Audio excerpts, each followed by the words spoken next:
Walang nanonood sa'yo? Walang nag-share ng mga post mo? Konti lang ang viewers mo sa tuwing nagde-live ka? Hindi ka sinusuportahan ng mga kamag-anak mo? Kaibigan mo? Kakilala mo? Kapitbahay mo? Pinagtatawanan ka dahil sa pag-reviews mo? Pinagtatawanan ka dahil sa paggawa mo ng mga content? Ito ang tatandaan mo. Huwag kang huminto. Huwag kang susuko. Huwag kang papaapekto sa sasabihin ng ibang tao tungkol sa'yo. Ipakita mo sa kanila na may mararating ka.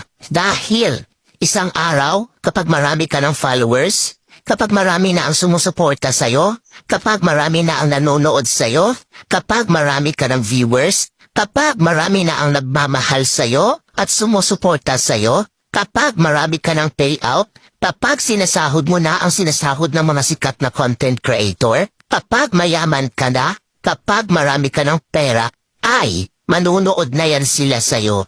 Sila na ang kusang lalaki.